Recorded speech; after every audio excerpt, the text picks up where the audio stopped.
Ahoj priatelia, opäť sú tu dohody s Danielom, teda so mnou. No lepšie povedané, sú to dohody, ktoré uzatvárame sami so sebou. Takže vítajte. Na dnes sme si povedali, že sa budeme zhovárať o tom, ako si nevytvárať domienky, čo je veľmi, veľmi zaujímavá téma. V prvom rade by som chcel veľmi pekne poďakovať za vaše komentáre. Ďakujem Lenka, William. Som veľmi rád, že ste sa takto zapojili a dúfam, že sa zapojíte aj na budúce. Takže opäť si poďme pripomenúť túto kartičku. Je tu teda pekne napísané: nevytvárajte si žiadne domienky. Znie to veľmi zaujímavo však. Takže v skratke je tu napísané: hneď ako si prestanete vytvárať domienky, váš svet sa zmení, váš život sa zmení a udejú sa v ňom zázraky. Všetko, čo budete potrebovať, k vám bude prúdiť bez nejakých ťažkostí, pretože duch vám bude voľne plynúť. Veľmi krásna kartička, veľmi ju mám rád, ako všetky ostatné. Tak ale poďme si povedať, že čo to je vlastne domienka. Dá sa to vnímať tak, že sú to v podstate naše nejaké myšlienky, ktoré ale nemáme vôbec potvrdené, že to tak je. Hej? Poviem príklad, keď som sa chystal na klavírny koncert, tak samozrejme som riešil, že čo na to asi povedia diváci. Čo keď sa to niektorému z divákov nebude páčiť? A čo ak to vôbec celé nevyjde? A určite mi potom pani učiteľka povie, možno, že som to mal viacej cvičiť, alebo takto. To je taký jeden z príkladov. Alebo stačí, keď niekoho uvidíte, sa na vás usmeje a už si poviete, že wow, jej alebo jemu sa určite páčim, hej? Ale je to iba domienka, vzniká to v našich hlavách, vytvoríme si tam trebárs aj nejaký imaginárny svet, ako je pekne uvedené aj v tejto knižke 4 dohody.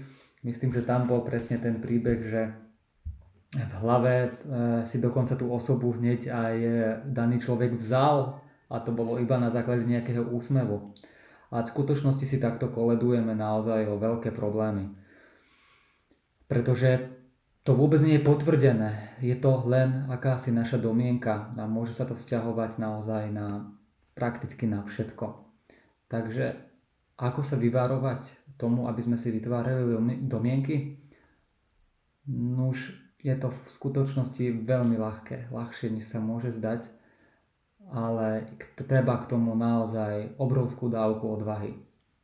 A je to teda tak, že stačí sa na to spýtať. Teda, ja to tak vnímam, myslím, že aj knižka dáva presne tento návod.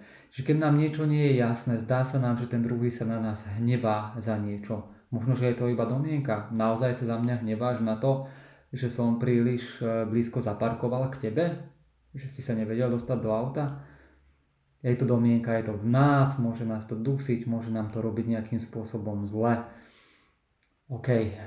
Ale keď sa hlboka nadýchnete a spýtate sa tej osoby, že počuj, je to naozaj tak, hneváš sa na mňa kvôli tomu parkovaniu, alebo že som ťa ťukol, alebo niečo podobné, môže to byť akákoľvek situácia. No a možno, že tá osoba nám naozaj povie, že ale vôbec nie, z toho si nič nerob, ja mám proste taký deň, mám hlavu plnú myšlienok a tak ďalej. A je to vyriešené. A možno nám naozaj povie, že áno, je to kvôli tomu. Ale rozdiel je ten, že už to nie je domienka, už to nie je také, že no ale možno, že je to tak a možno je to kvôli niečomu inému a tak ďalej a potom sa naša myseľ už zacykluje. Takže čo myslíte, je to naozaj také jednoduché? Je to v pohode? Viete si to predstaviť? Spýtať sa na rôzne veci, o ktorých si vytvárate možno aj vy nejaké domienky? Alebo máte nejaký tip vy, akým spôsobom by sme sa vedeli zbaviť toho, aby sme si nejakým spôsobom domýšľali a vytvárali domienky? Veľmi by ma zaujímal váš názor. Takže toľko na dnes o domienkách. Opäť vám tam pridávam odkaz, kde si môžete zakúpiť knižku 4 dohody, ktorú veľmi, veľmi odporúčam pri akomkoľvek probléme, pri akomkoľvek pocite nekomfortu, iba si ju zobrať, prečítať. Sú tam v podstate 4 kapitoly o tých 4 dohodách plus nejaký ten úvod, o ktorom si tiež povieme. A veľmi k tomu odporúčam sadu týchto kartičiek, kde si môžete každý deň potom vytiahnuť jednu kartičku napríklad a pripomenúť si, o čom sú tie dohody. Takže všetky odkazy nájdete v popise videa a nájdete tam tiež aj niečo z mojej tvorby. Majte krásny deň.